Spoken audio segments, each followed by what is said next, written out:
This is J. Krishnamurti's fourth public talk in Saanen, 1964. There is, I consider, a vast difference between change and mutation. Mere change will not lead anywhere. One can become very clever, superficially adaptable, adjusting oneself to environments, to circumstances, to society, to various forms of inward and outward pressures. Whereas mutation demands a quite different state of mind. And this morning, I'd like to point out the difference of these two. Change is alteration, substitution of one for another. Change implies the action of will, conscious or unconscious. And obviously, considering the confusion, the misery, the starvation that exists in the whole of Asia, the oppressed, the undeveloped, all this demands a change, a radical, a revolutionary change. Not only psychological, but also physiological, outwardly as well as inwardly. There must be a change at all levels of our being to bring about a different quality, a different existence for man. I think this is fairly obvious, and even the most conservative accept this, that there must be change. But most of us accept this obvious fact, and I'm afraid we have not gone very far into the question, what is implied in change, and whether such adjustment, such substitution leads anywhere to any great depth, or merely a superficial polishing, cleansing of morality, and a superficial adjustment in relationship, the moral, the ethical.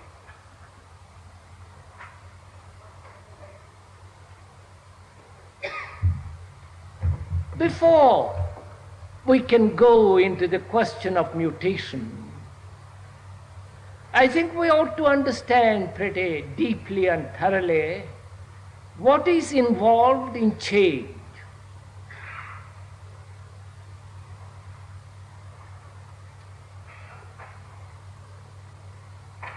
To me, change, though it is necessary, must always be superficial.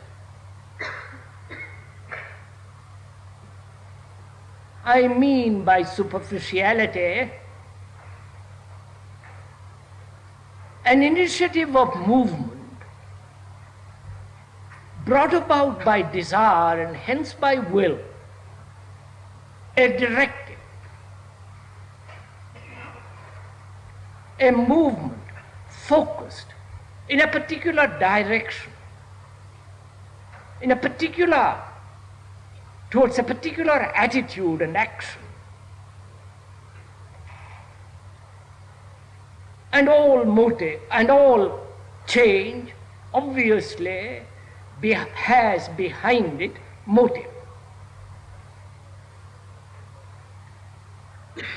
A motive which might be personal, collective, or a motive an ulterior motive, a kindly motive, a motive of generosity, a motive of fear, despair. And the initiative movement that springs from the background of any influence at any level must obviously does produce a certain change. I think this again is very clear, that we do change under pressure.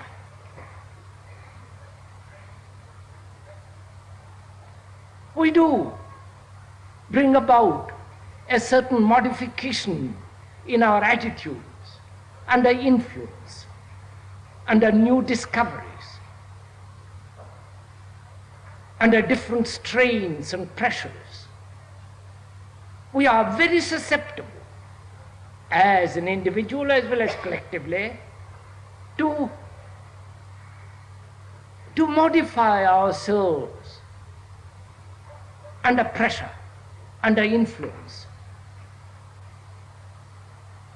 And again, when there is a new invention, again, this is fairly obvious for most of us. We do change our thoughts, orient them in a different direction by the pressure of an article, by the propaganda of an idea. Like the church, from childhood, insists on educating in a certain form of belief, dogma, conditioning the mind. And for the rest of our life, being so conditioned, we function, we abide within that limit of our belief, of our conditioning. And any demand of change is within the modified limits of that belief. This again is fairly obvious. So none of us change except without a motive. Altruistic or personal, limited or wide. Under fear,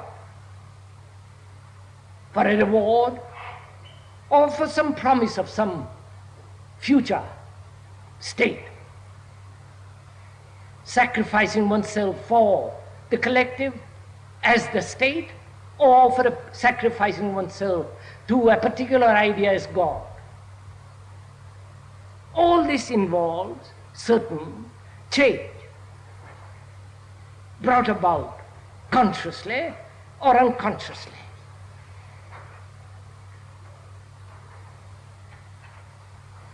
We know this. And is there any other form of change?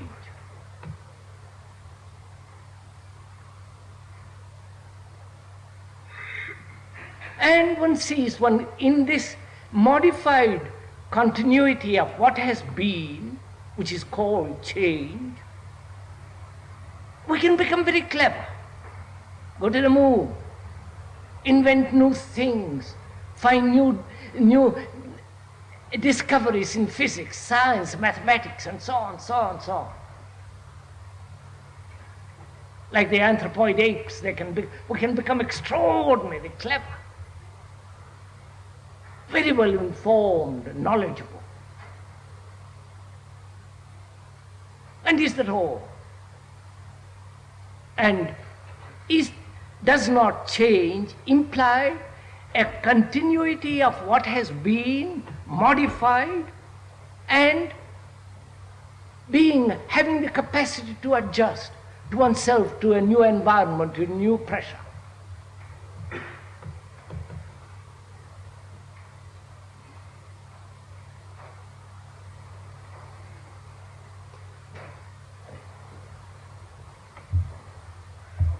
One sees this.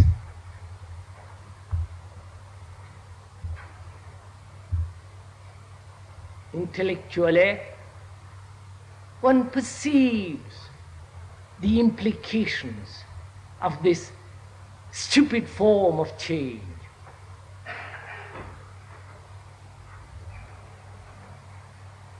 And yet one knows inwardly, deeply, there must be a radical change. Not brought about through any motive, not through any pressure. One realizes that there must be an extraordinary radical change in the mind itself, at the very root of the mind. Because otherwise we are just a lot of clever monkeys with extraordinary capacities, not really human beings at all.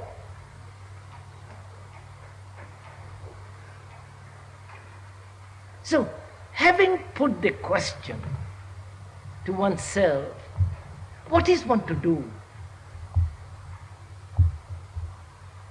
I see outwardly and inwardly there must be a radical revolutionary mutation.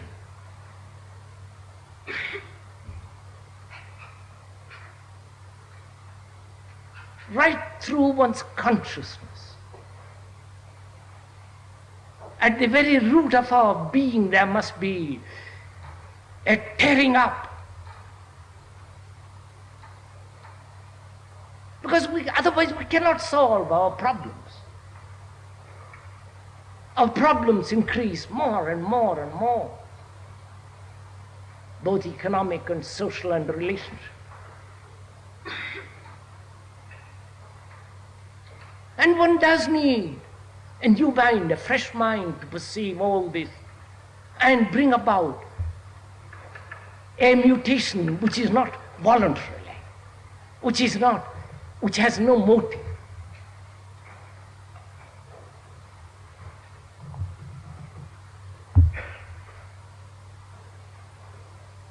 So how is this mutation to be brought about? I do not know if I am making myself clear.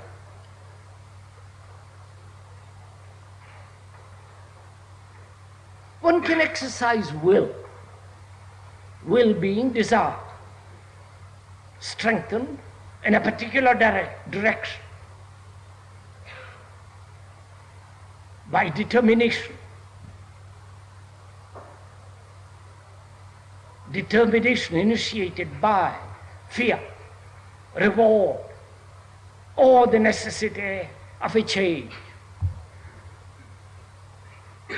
But again, such action of desire, such action of will is still limited.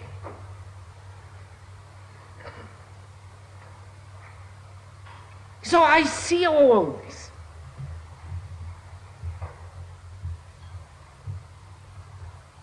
I see what's going on in the communist world.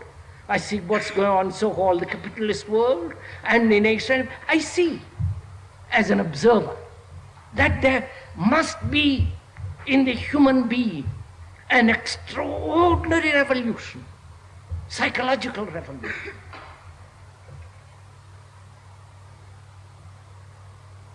And if he has an aim, if he has planned revolution, it is still within the limits of the conscious known, and therefore it's not a change at all.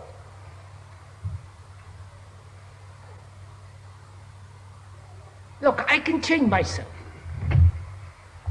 I can think differently, force myself to think differently, behave differently, stop a particular habit, reform my thinking, brainwash myself without being brainwashed by a community or by a church.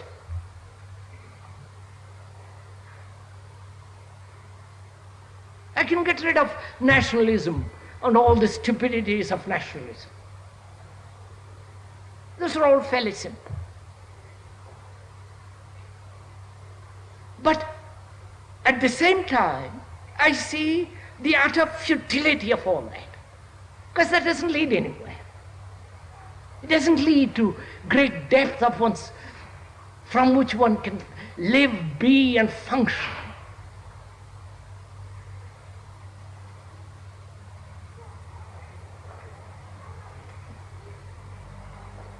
So what is one to do? Do you understand my question? I hope I made it clear. If I made it clear, then there is the question of the problem and not making change into a problem.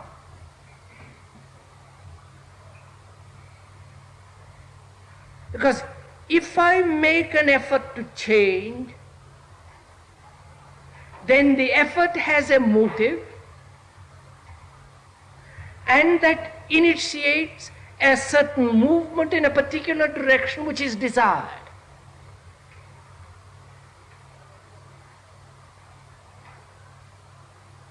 And therefore I see that the question of change must not bring about a problem. You understand? Because if it arises, if change implies a problem, then in that problem there is effort, and there is the action of will in a particular direction, and therefore such change is modification, not change at all. Bene. So I see I must change. And I see that the change must come about without any effort. Because effort implies immediately bringing about a problem. And problem initiates the urge to resolve it. And the resolution is according to previous established pattern or a new pattern.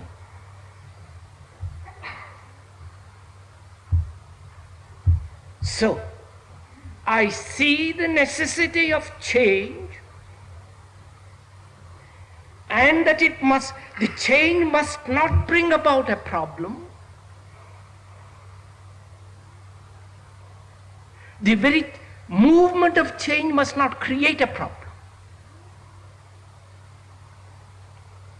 And I see very clearly that there must be no effort on the part of will, desire, conscious or unconscious.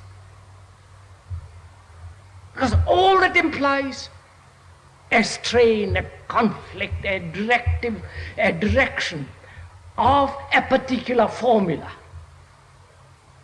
a particular concept.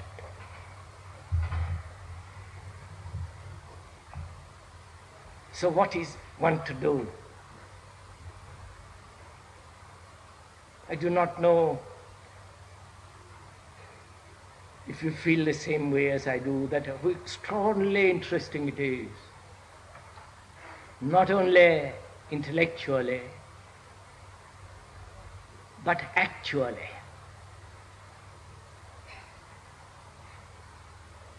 How is a man who is being brought up for 2 million years,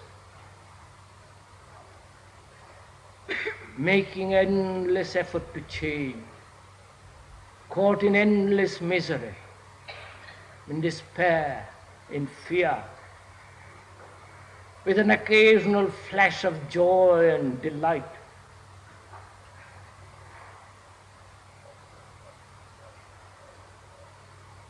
How is this entity, who is so heavily conditioned for so long, How easy to throw it off without effort.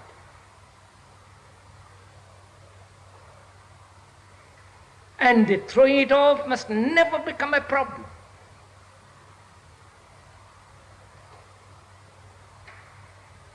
Because as we said the other day, a problem is something which we do not understand. A problem is something which we do not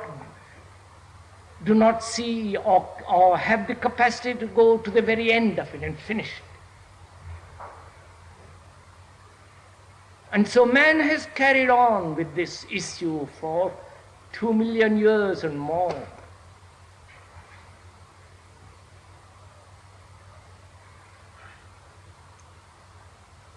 And either we change or bring about this mutation. And we are using the wrong word, not bring about. There must be mutation. This mutation must take place now or never.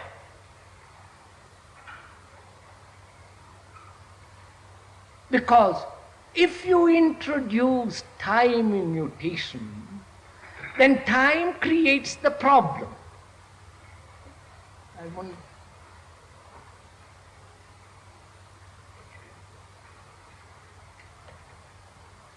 So there is no tomorrow for me to change into or have time at all.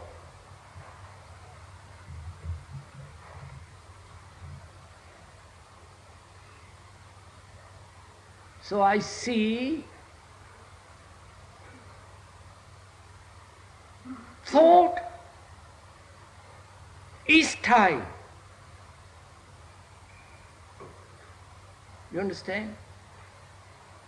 That is, I see the necessity of this change as a human being, as a part of the collective and as part of the whole, not of a particular collective, not of a particular group, as a human being of the whole human world.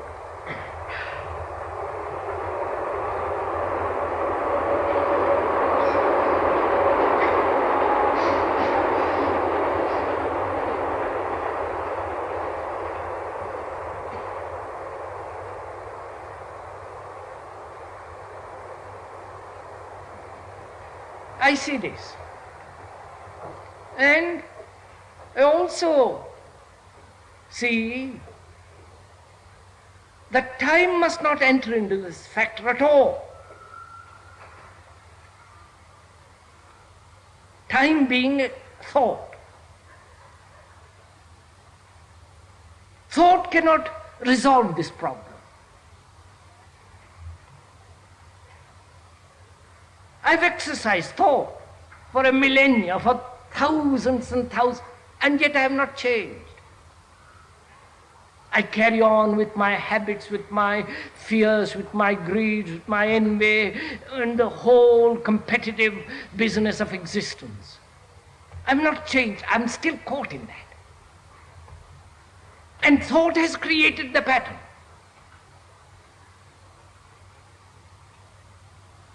And so thought under any circumstances cannot alter this. Thought as being time. So I cannot look to thought or to time. I hope I am making myself clear.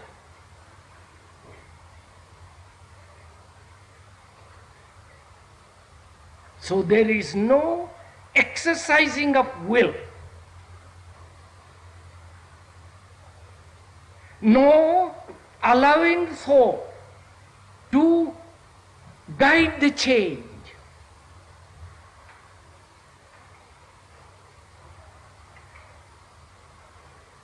And it is the only instrument which we have had, thought as will, as time, with which we have acted in bringing about the modification of a certain entity, a certain activity. So, neither will nor thought as time must come into this at all. Am I making all this clear? If not, we will discuss, ask questions afterwards. So, what have I left there?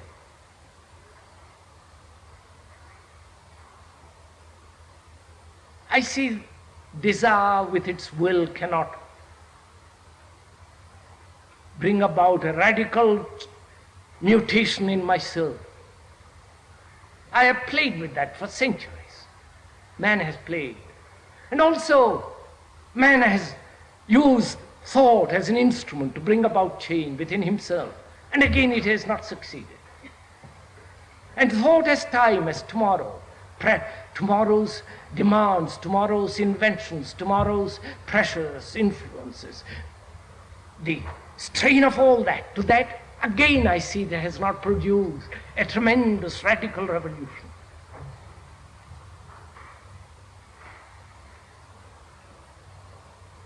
So what is one to do? If there is no desire,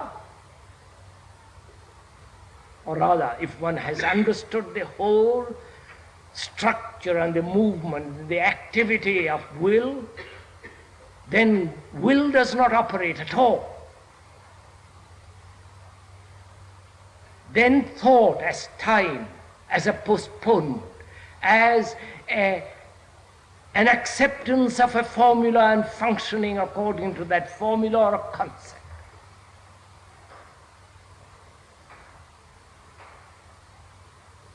So the mind sees all this. Now, what do we mean by seeing?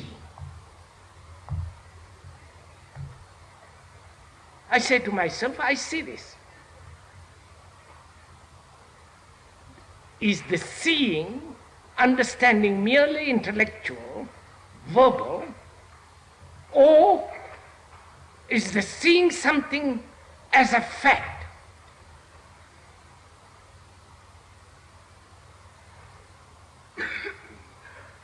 I say understand. Again, the word is not the thing. The intellectual understanding of a problem is not the resolution of a problem. Intellectually, when you say, yes, I understand this whole structure, we mean I understand the thing verbally. That's what we call intellectual understanding. A verbal construction of the problem and the understanding of that problem intellectually, verbally. But the word is not the thing. Therefore, when there is an understanding, the word is not important. The word is merely a means of communication, the symbol. But the symbol has finished. When someone says, I understand, the word is finished, there is a direct contact with the reality, with the fact.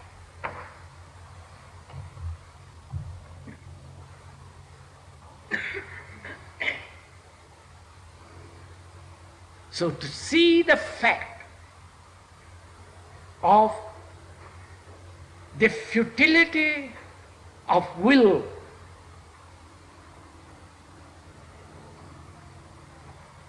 see or understand the fact of thought as an impediment, as time, in bringing about this radical revolution.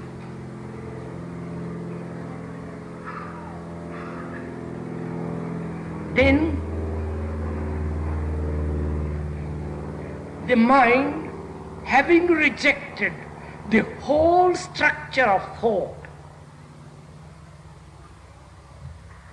has no instrument with which to initiate action. You're following? Therefore, if you and I have been able to communicate with each other so far, then we can proceed further, which I shall. And it's important here to understand what we mean by communication. I have communicated, we have established a communication verbally between you and the speaker. But the word is not the thing.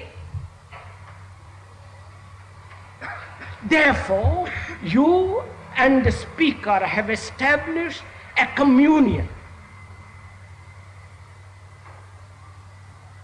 That is,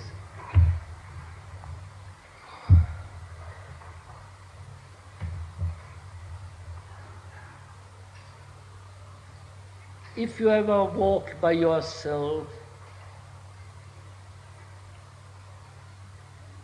among the trees and woods and forests and streams, where there is quietness, where there is a sense of complete living,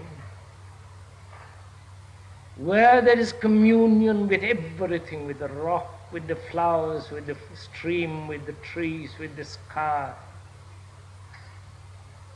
then you know what that communion is. You, with your thoughts, with your anxieties, with your despairs, pleasures, memories, recollections have completely ceased. There is not you as the observer and the thing observed. There is only that state. Then, in that, there is complete communion.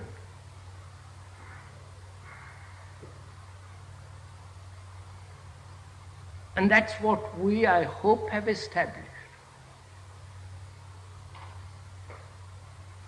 Which is not a hypnotic state. The speaker is not hypnotizing you into that state. He is very carefully explained verbally. Now, there is something more which cannot be explained verbally. It can be, you can be informed by the words which the speaker uses. But you have to also remember at the same time the word is not the thing, and therefore the word mustn't mustn't interfere. As when you would see, when you would commune with a tree, your mind is not occupied with the species of the tree, whether it's useful or not. You are directly in communion with that. So now, you and the speaker must establish this communion between themselves, between you and him. Because next comes one of the most difficult things to talk about.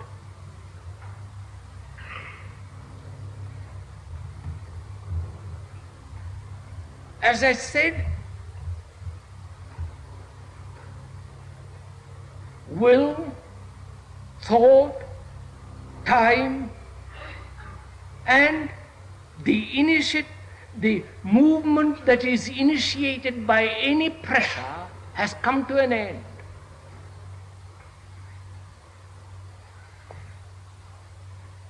Therefore, the mind, which has observed all this, understood all this non-verbally, comes to a state when it's completely quiet. It is not the initiator of any movement, conscious or unconscious. And again, that must be gone into before we can go a little further.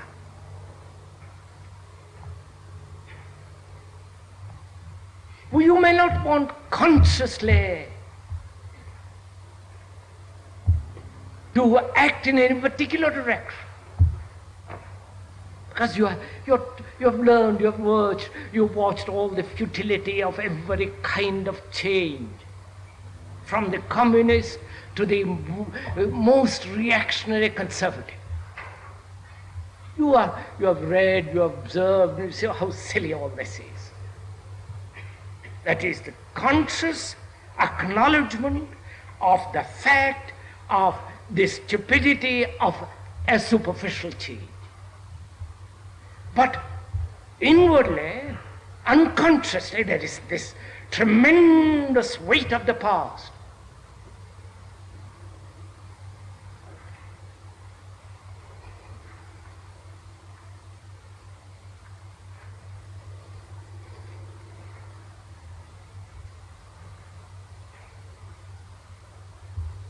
The weight as a European, as a Christian, as a scientist, as a mathematician, technician, the tradition of 1,000 years, which the church has very carefully exploited, instilling certain beliefs and dogmas which you may consciously reject, but unconsciously it is still there. Wait. You're still a European, an Englishman, a German, Italian, French, and so on, divided by nationalities, economic interests, family. It's there as a race.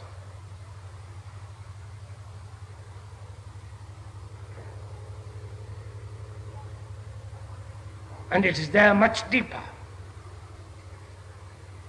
with a race that is very, very old.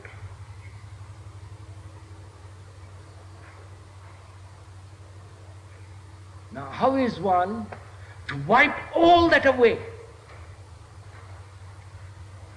One must have no story. Otherwise, change is merely a modified continuity from the movement of the past in the tradition.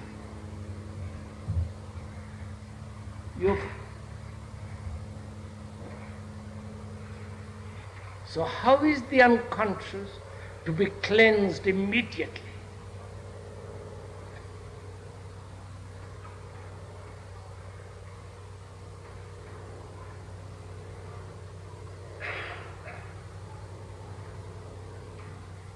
Those analysts think that it can be cleared through analysis.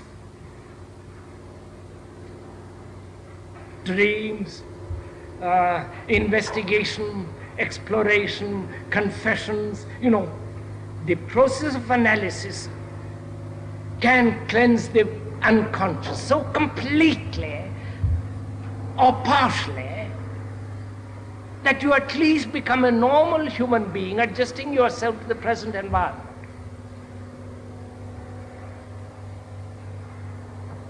But in that analysis there is implied the observer, the analyzer, and the thing observed and analyzed.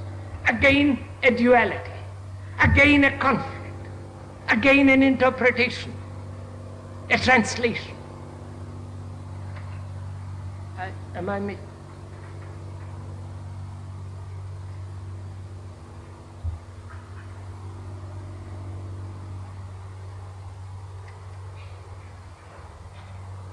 So I see, I'm using the word see in the sense understand. Mere analysis of the unconscious will not lead anywhere. It may help me to be a little more kind with my wife, with my neighbor, or some silly thing like that. I'm not interested in that. Less neurotic. I see mere or any activity of the analytical process does not free the unconscious.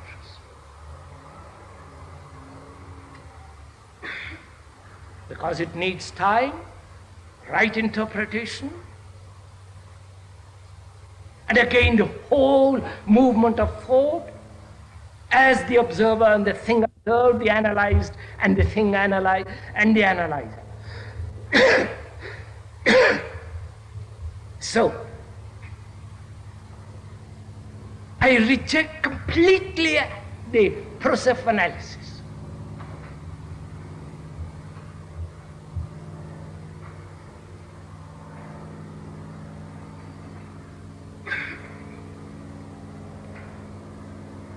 If what I am saying is true, and you will see it is true, not because I say it,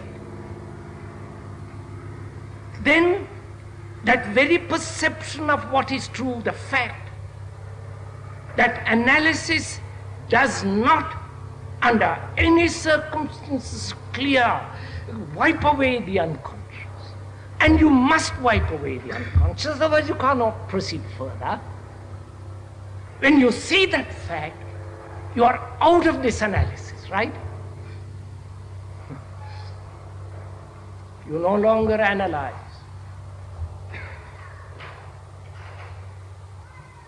Therefore, what has taken place?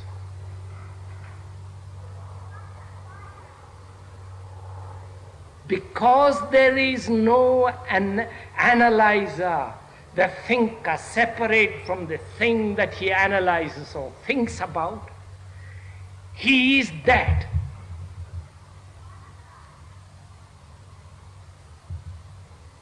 He is not something separate from that.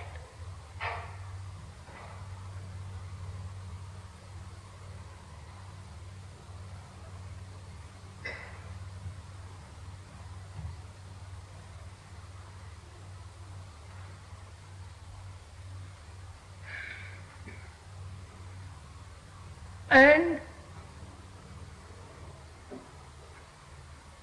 you will find the unconscious is of very little importance as the conscious. You follow it? I just now pointed out how trivial the unconscious is as how trivial the conscious is, with its activities, with its so on, so on. And also, the unconscious is also very trivial.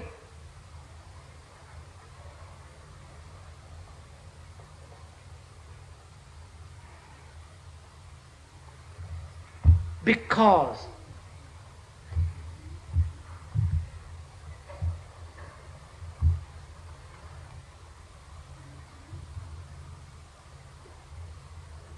it becomes conscious or unconscious becomes only important when it gives continuity.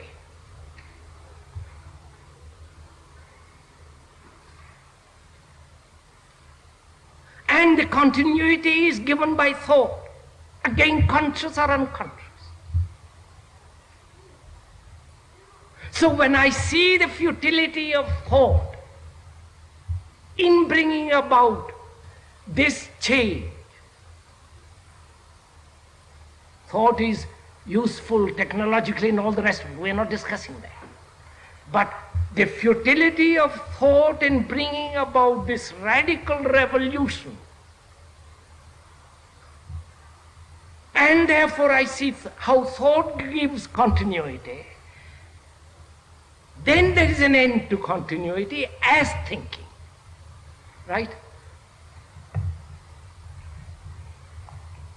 Please, I hope you're following all this. This requires very close attention.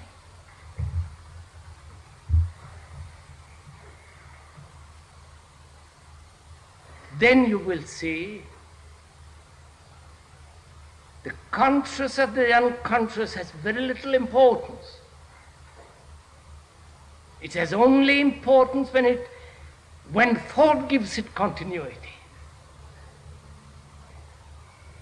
And when you perceive the truth of thought, the whole mechanism of thought, which we won't go into now because we will another time.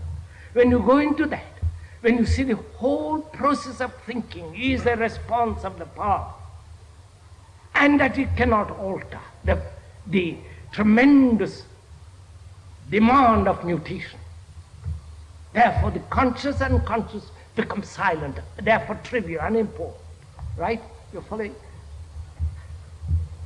Therefore, the mind is no longer driven by the conscious or the unconscious.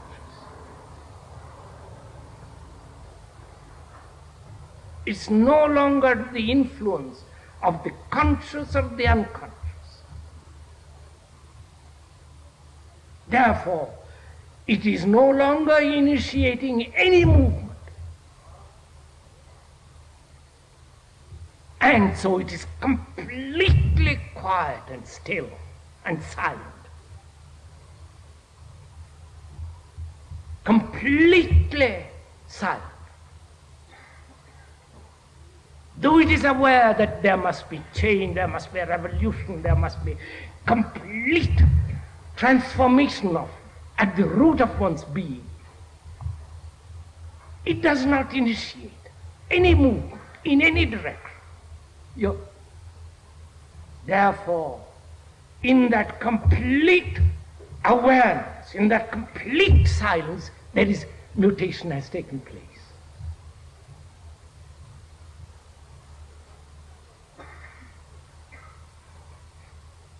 So mutation can only take place in complete, non-directive, when the mind is no longer initiating any movement and therefore completely still, right through its being. It's only in that state there is mutation, and therefore the root of one's being is uprooted and exposed and withers away.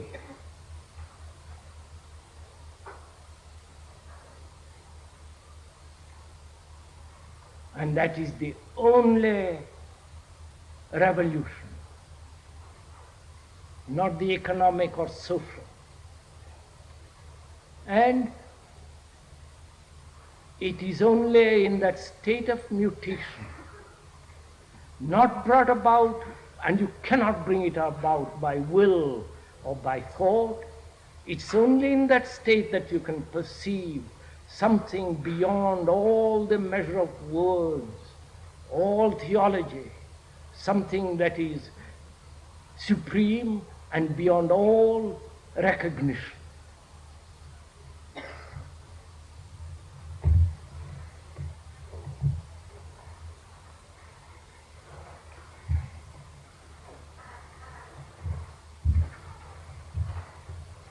Now, shall we? I hope you have not been put to sleep.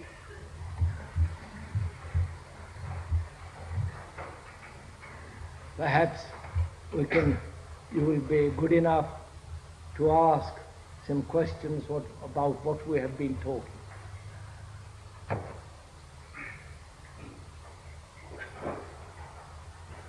Sir, before I ask my question, I want to state that I must use words because I don't speak my native language. I can't speak inadequate words. Say it what you like, sir, briefly. I'll catch on and we'll try and put it. As far as I have experienced, thinking condemns me to isolation. Thinking prevents me from community with the things around me.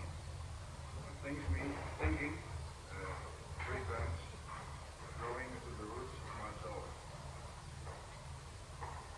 Therefore, I should want to ask you, first, why can human beings think? What is the task of human thinking? And thirdly, why did human beings exaggerate the importance of thinking so much? Yes. The gentleman says he sees thought as an isolating process, as a way of living that doesn't bring about communion with a fellow being.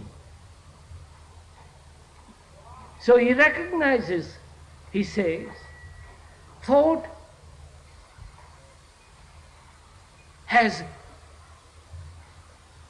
very little significance in uncovering the root of oneself. And then he asks, how does this thought come into being? Why do we give such terrific importance to thought? Right, sir?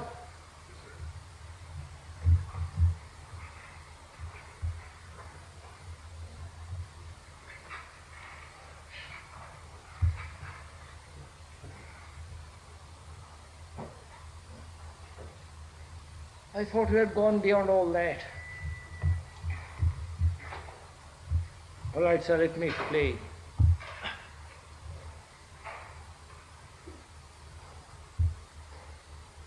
The explanation is not the fact. What is explained is not what is. So you cannot find communication with each other through the explanation.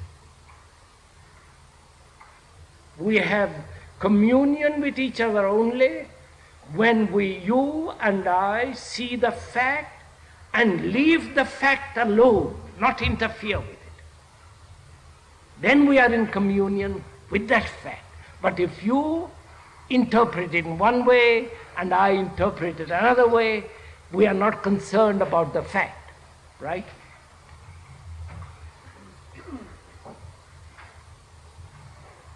Now, how does thought arise? The first part of the question, that thought isolates, that thought does not give love, which is the only means of communion. One sees thought does not. And how does this thought arise? And how can that thought come to an end? Those are the three questions. Thought is not love.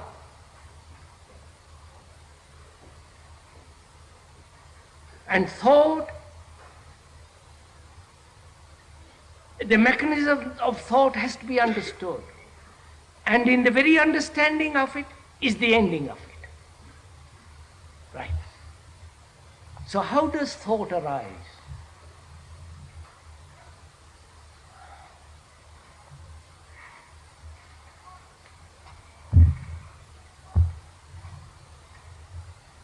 I will go into it if I may.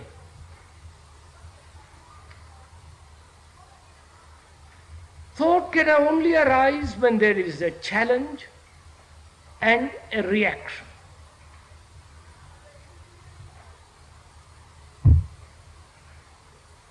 If there was no challenge, you would not think. Does not matter how little that thought or how unimportant that challenge is. The challenge is a question.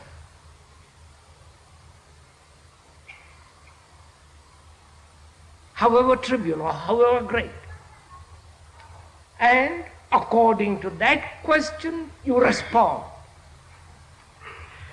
The interval between the question and the response is the time, is time. In that time, thought process begins. Right? I'll go into it a little bit more. You ask me something. If what you ask me is very familiar, with which I am accustomed, my response is immediate. You ask me where I live, and my response is immediate, or my name.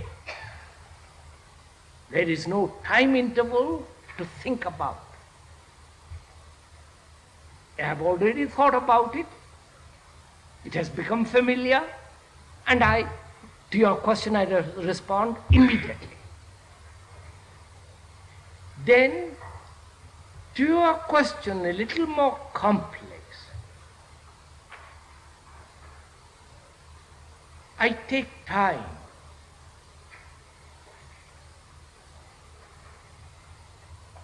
The time being, the interval between your question and my reply is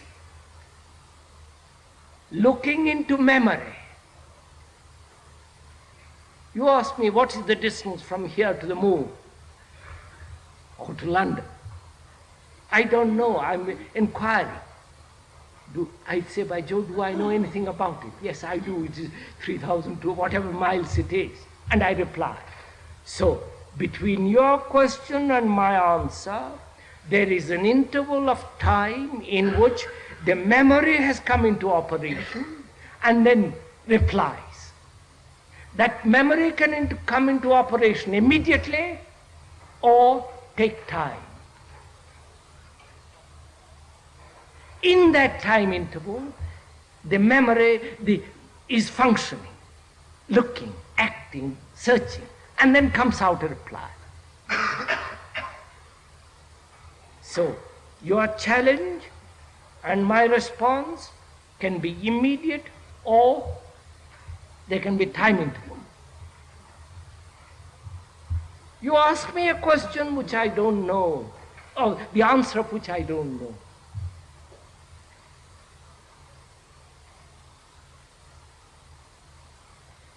Then my memory goes into itself, looks at all the things it has remembered, or waits for someone to tell it, or a book or someone, and then pops out, comes the answer. It has taken much longer interval, right? It says, I don't know, but I'll find out. Again, the thought process is going on. With those three phases, we are quite familiar. The other phase, the fourth, is something of which you don't know, which I'm going into. Perhaps you may know, but you may not have articulated it. Which is, you ask a question, and I actually don't know. My memory doesn't recollect. There is no response. Nobody can tell me. I really don't know. Which means I'm not waiting for anybody to tell me. There is no expectation, there is no answer. I really don't know. You ask me if there is God.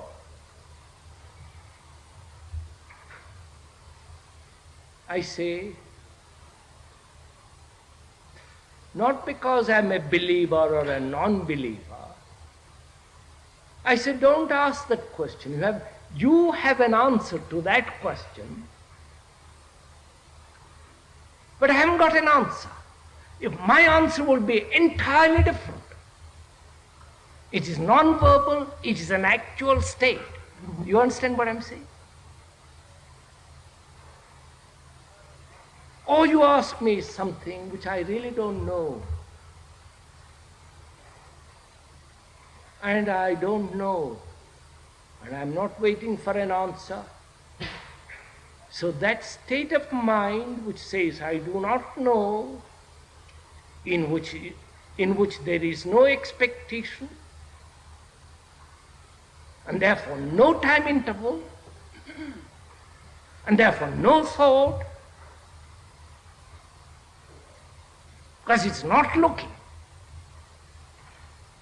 In the previous three, it has looked, it has searched, it has found.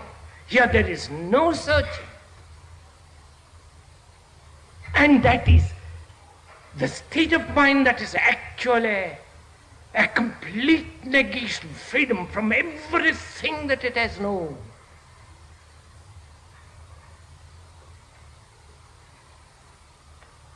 And it's only in that state the new can be understood. The new being the supreme, the whatever word you like to give. So that is the whole process of our thinking. And the end of all thought, which is the state of mind in which there is neither the observer nor the observed, neither the experiencer nor the thing that is to be experienced. All experience has ceased, and therefore all inquiry. And therefore complete mutation, and there is no change at all. I think that's enough, don't you?